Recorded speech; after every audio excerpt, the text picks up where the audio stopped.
there are exactly 5 editions of Dungeons & Dragons. Is what a sheep would say! Not me! No, my mind is open! My brain is clear from the corporate mind control! The real number is probably more like 11. Let me explain. In 2024, Dungeons & Dragons told a big lie. The 2024 rules update, also called 1D&D, was a massive revamp and rework of the long-running D&D 5th edition, overwriting huge chunks of the old rules. The core of 5th edition is still there, but now further built upon and streamlined. The powers that be will tell you that this was not a new edition, it was just an update. They're lying to you. Here's how I know. The 1989 rules update was also a massive revamp of the long-running Advanced Dungeons & Dragons 1st edition, overwriting huge chunks of the old class design. The core of 1st edition is still there, but now further built upon and streamlined. And this, the powers that be told us, was a new edition! And then you know what? They did this again. It happened again years later with D&D 3rd edition, and they called it Edition 3.5. Half an edition!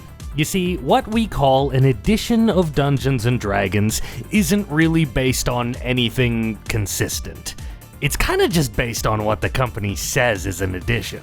But today we're going to cut through all of that, and we're going to try and make a more objective count of the numbers of editions, without having to worry about making business decisions over what counts and what doesn't.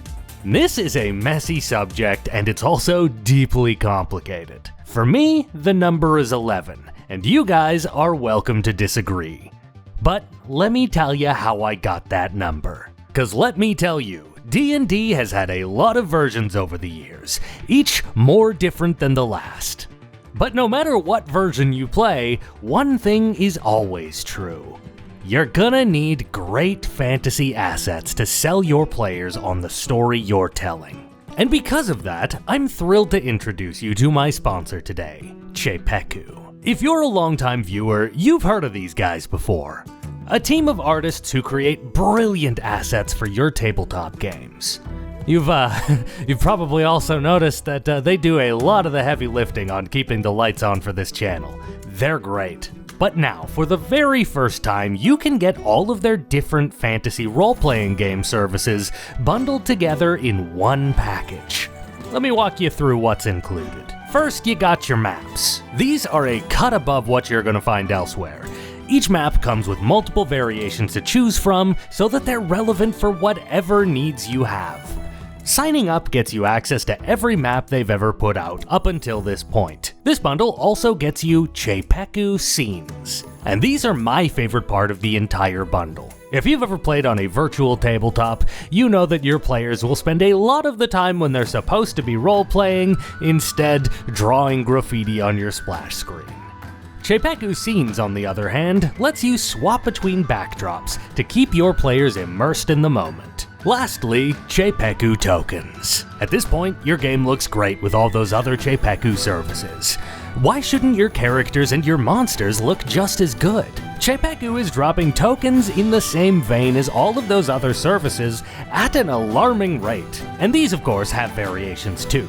But more importantly, they've got an actual token builder built into the service, so you can make each and every goblin in your horde unique, if that's what you want. All of these services are now bundled together as one, literally for the first time ever, and also in a much cheaper package. It's 3 subscriptions for the price of 2. Power up your game, level up your production quality, and cut out all those hours you spend hunting for assets across the web. Subscribe to the complete fantasy bundle by using my link below. Thanks once again to Chepeku for making this video possible. Now, let's return as to why exactly it's so difficult to count how many editions of D&D there are. Every time they run the printers to update your tables, the incentive to call it a new edition or not is a little bit different. New editions, of course, mean a lot of fresh sales as the core D&D diehards buy all the new essentials to get to playing. And yet similarly, every time they update, there are just as many groups who get left behind. Groups that were quite happy with the D&D their group was already playing, and see no reason to buy the new books in an edition that they don't feel they really need. I still meet people who haven't bothered updating from D&D 2nd edition. Pathfinder was literally built off the back of poaching D&D 3.5 players who didn't want to update to 4th edition. Here and now, Dungeons & Dragons is at the apex of its all-time popularity. The audience is massive, and many of these players are on the more casual side of the tabletop role-playing hobby. I feel as though a myth has been built up in recent years, encouraged somewhat by Wizards of the Coast. The myth that tabletop role-playing games are extremely difficult to learn. D&D is of course such an easy game. You don't want to stress yourself out by reading other books and trying to, learn trigonometry in order to play other game systems, do you? Now, that myth is false for several reasons. For starters, 5th edition is really only beginner-friendly in comparison to D&D 3.5 and what came before. It's still a full edition of D&D, and it is still a good bit of work to set yourself up to play it if you don't already know the rules. And when it compares to other peer games being published here and now, there are plenty of games that are way easier to pick up and play. But it's been a decade since Edition 5 first came out, and things have started to get a little bit stale, haven't they? Plus, Wizards of the Coast has to be drooling at the surge of book sales that comes alongside a new edition releasing. So we find ourselves in a situation where a new edition is definitely warranted, yet they have this big audience that is extremely unenthusiastic about learning to play new editions. The solution to this was the 1D&D rules update, a new edition that isn't very far off from the old one. Also, it's backwards compatible. Also, don't call it 6th edition, even though yes, it is, honestly, it's 6th edition. Except, is it 6th edition? Of course not, because this isn't the first time that we've had new editions that aren't in the numbered list. 1D&D is higher than Edition 6 by a wide margin. Because folks, they've been doing this literally since before 1st edition launched. The first edition of Dungeons & Dragons came out in 1974, except, wait, there seems to be some kind of a problem already, because this first edition of D&D isn't actually what we call first edition. This is 0th edition, also known as OD&D, Original Dungeons & Dragons. So here we are at the very first year of D&D's existence, and we already have an uncounted edition. And it gets worse, because this is arguably not the first version of D&D either. Dungeons & Dragons evolved out of the wargaming hobby. For centuries, hobbyists have lined up little soldiers and made them fight. Sometimes it was for fun, other times it was to learn tactics for real-world battles. By the late 60s in the Twin Cities area, it was a thriving little hobby niche that was beginning to get more and more experimental with time. Fantasy settings were being played with, such as the 1970s Middle-earth wargame. Meanwhile, a tremendous amount of experimentation was going into adding stories and campaigns into the wargames, or even just making them smaller to only include a few characters rather than clashing armies. All of these were the components that would eventually converge into D&D. All that was needed to complete the process was for someone to throw role-playing into the mix, and then combine it all together into one game. In 1969 came that final innovation. David Wesley was famous for rediscovering and updating the 18th century wargame Strategos into the modern rules that you can still play today. Wesley was, of course, an avid wargamer, and somewhat by accident invented modern tabletop role-playing. In that fateful evening in '69, he invited 20 people together for a game he called Brownstein. Brownstein took place in a single village on the eve of battle during the Napoleonic Wars. Each player was assigned one character in the village to control, each with their own goals of what they were trying to accomplish before the battle. There was the baker, the mayor, a banker, and more. Gameplay was akin to diplomacy. You had to negotiate and make deals with the other players to get what you wanted. And while he was running this experimental game as a referee, Wesley discovered something strange happening.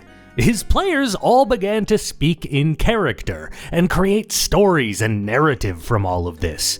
Two of the players even ended up challenging each other to a duel, and Wesley had to create rules for that on the fly. He didn't know it yet, but he had just become the world's first dungeon master. Wesley ran his Brownstein games a number of times over the next few years, crafting new scenarios and learning to anticipate and encourage this new role-playing thing that people were doing at his games. One of Wesley's most enthusiastic players and his frequent assistant was a man named Dave Arneson.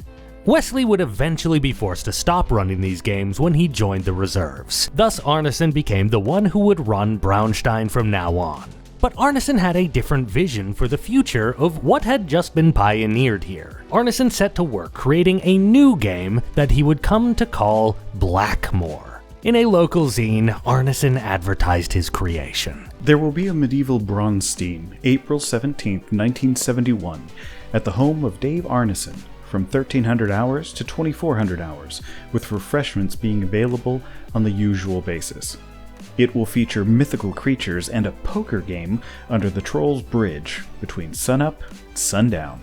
This time, the game was set in a medieval fantasy town called Blackmoor, and it included a set of mechanics for players who wished to cooperate and explore the dungeon below the city.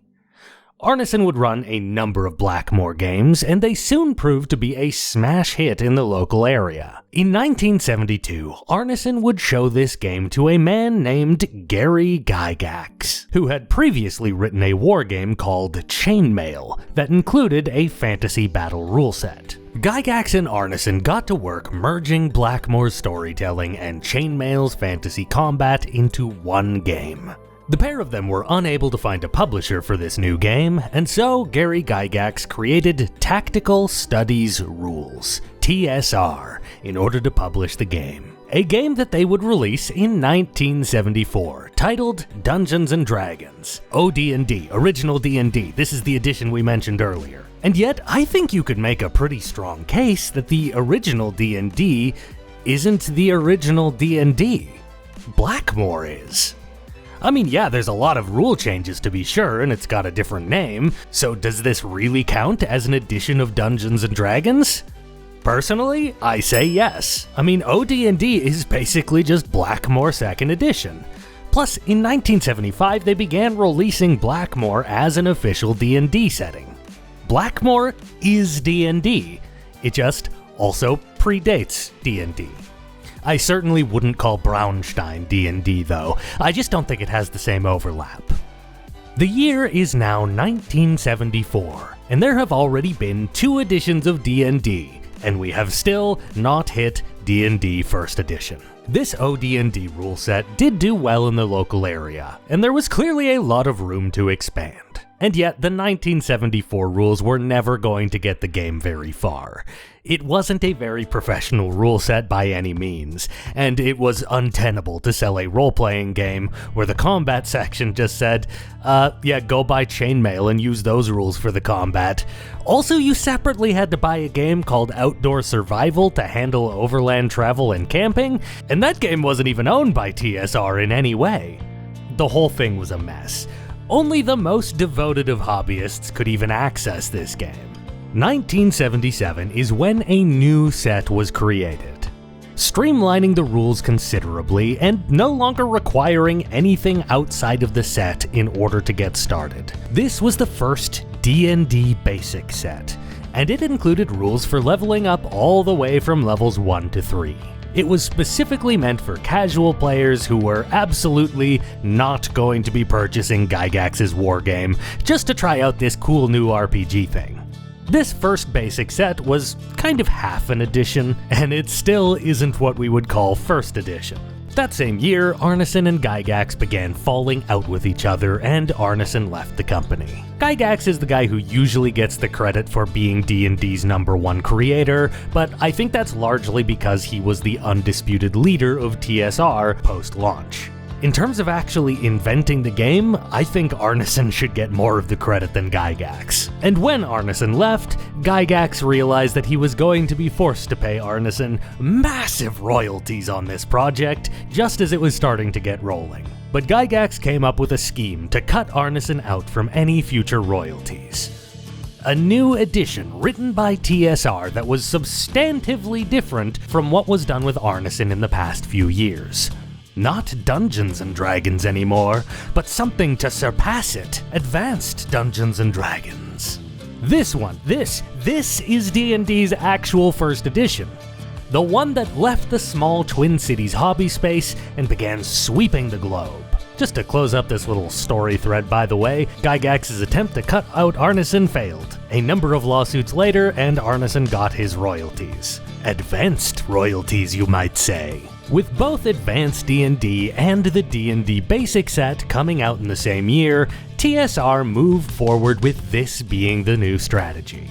There was Advanced D&D, and then there was Basic D&D. They were semi-compatible, but they often contained very different rules and mechanics. Counting editions starts to get very complicated once we account for this. How do we count the parallel editions of D&D? Well, the first basic set was clearly just half an edition. It was just a more accessible version of the rules that were already in place. Future basic D&D sets, however, were far more standalone, and they ventured farther and farther away from AD&D with each and every release. It even came to have its own unique and separate lore setting from the AD&D stuff. In 1981, the first of these parallel editions came out, and was then expanded with the Expert set. Previously, basic set players would have to stop when they hit the level cap, and then they'd have to learn AD&D and convert all their characters over in order to continue playing D&D with their friends. Well, now with Expert D&D, you no longer had to do that. Expert D&D was essentially a basic D&D expansion pack that raises the level cap so that you never need to switch over to the other rules if you don't want to. And then in 1983, they revised Basic Edition rules once again and expanded the hell out of it even further. It's usually referred to as the BECMI edition. They weren't even pretending to try and get people to play AD&D anymore with this one.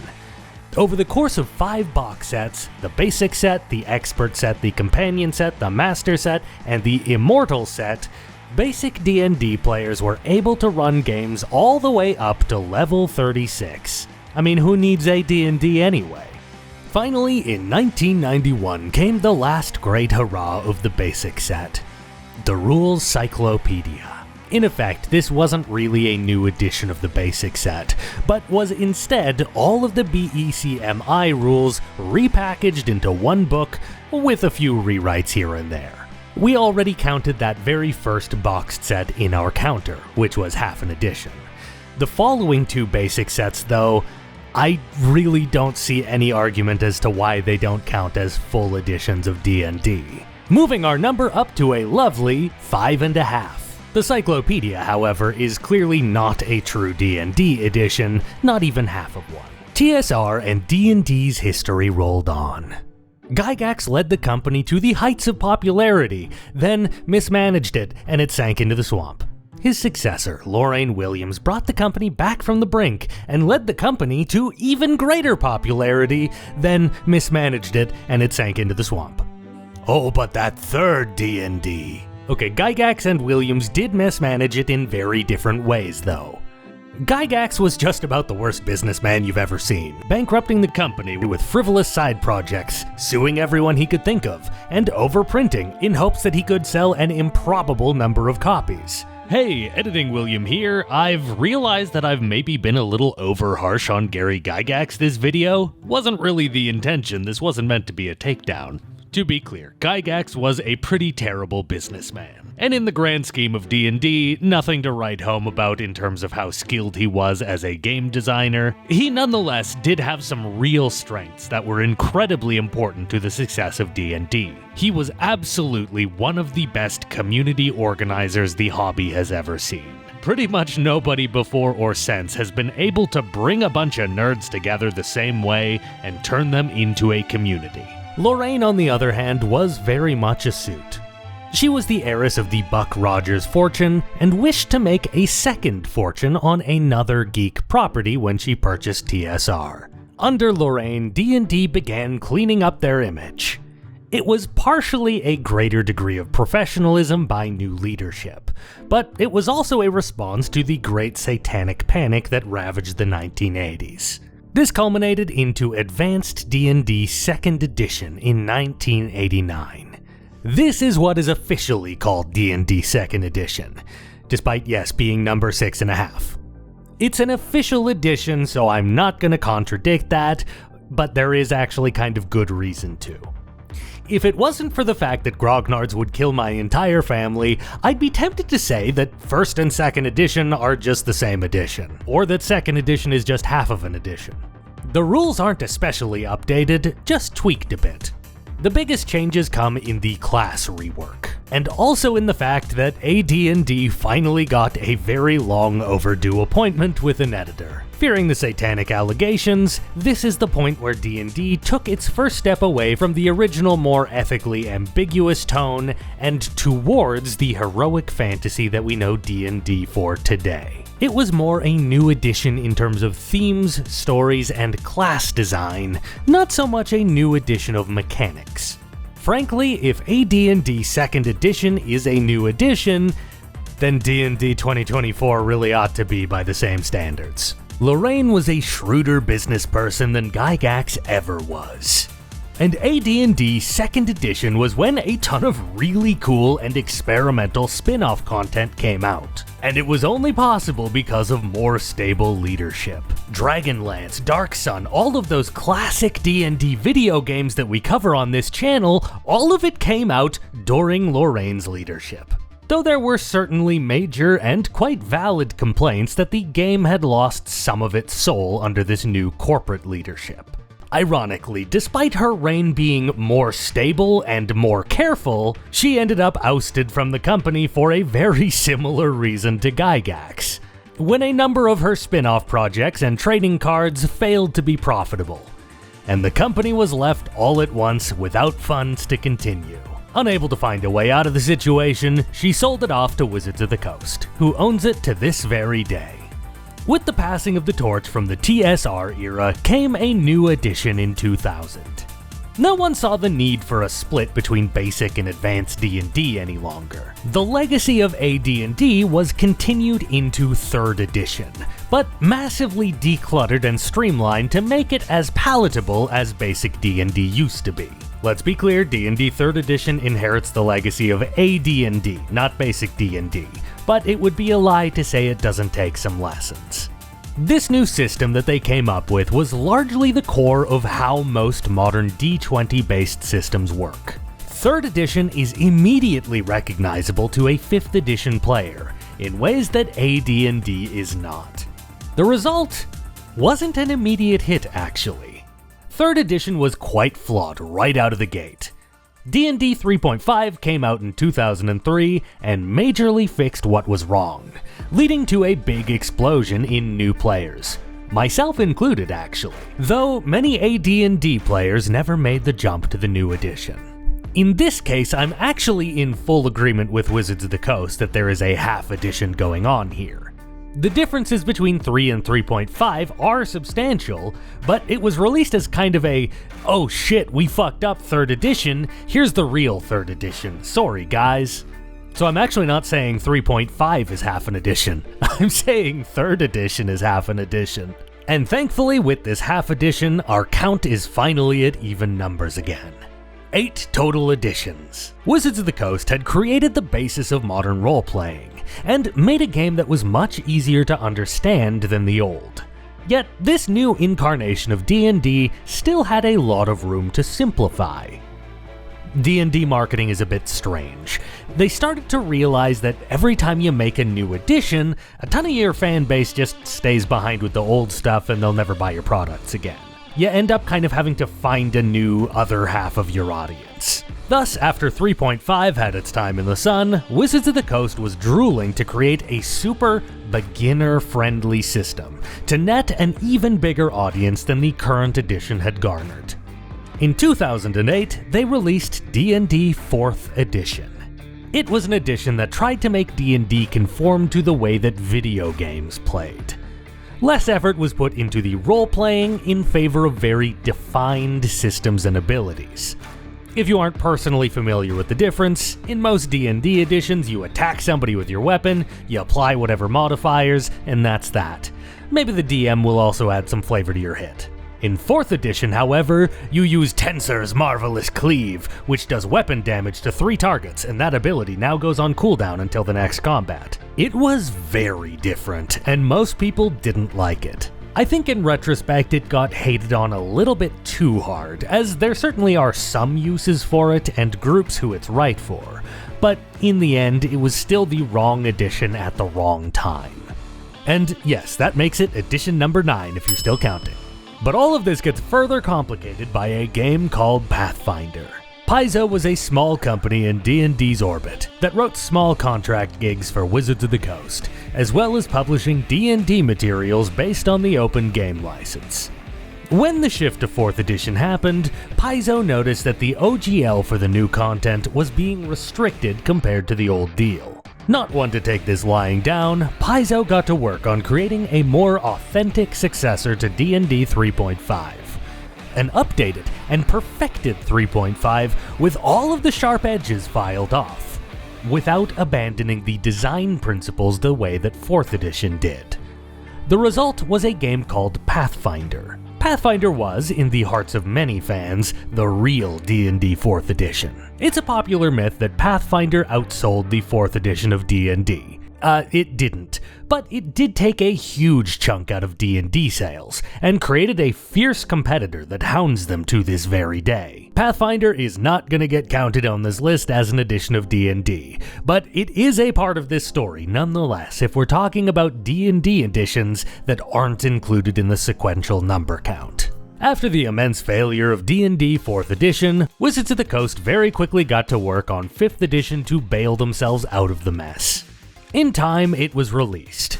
5th edition takes the 4th edition desire to simplify and tear down barriers to picking up and playing, and combines it with actually truly building off the design fundamentals of 3rd edition. It was the game that they should have made in 2008, but better late than never. The internet age and the rise of actual plays helped catapult D&D 5th edition into an era of absolute market dominance. And that brings us to the modern day. 5th edition is actually 10th edition, and they're clearly worried about doing the 4th edition thing again, where they try and print a new edition, and then nobody updates from that edition, and a third party comes in and poaches a big chunk of the player base away, so they have to be in denial about the fact that this new edition is a new edition. Thus, we have here 6th edition, which is actually the 11th edition, and claims to be the 5th edition. And hey, to figure all of this out, all we had to do was cover the entire ridiculous history of Dungeons & Dragons. God, I love this nonsense. Like the video if you've enjoyed it, and I'll see you guys next time.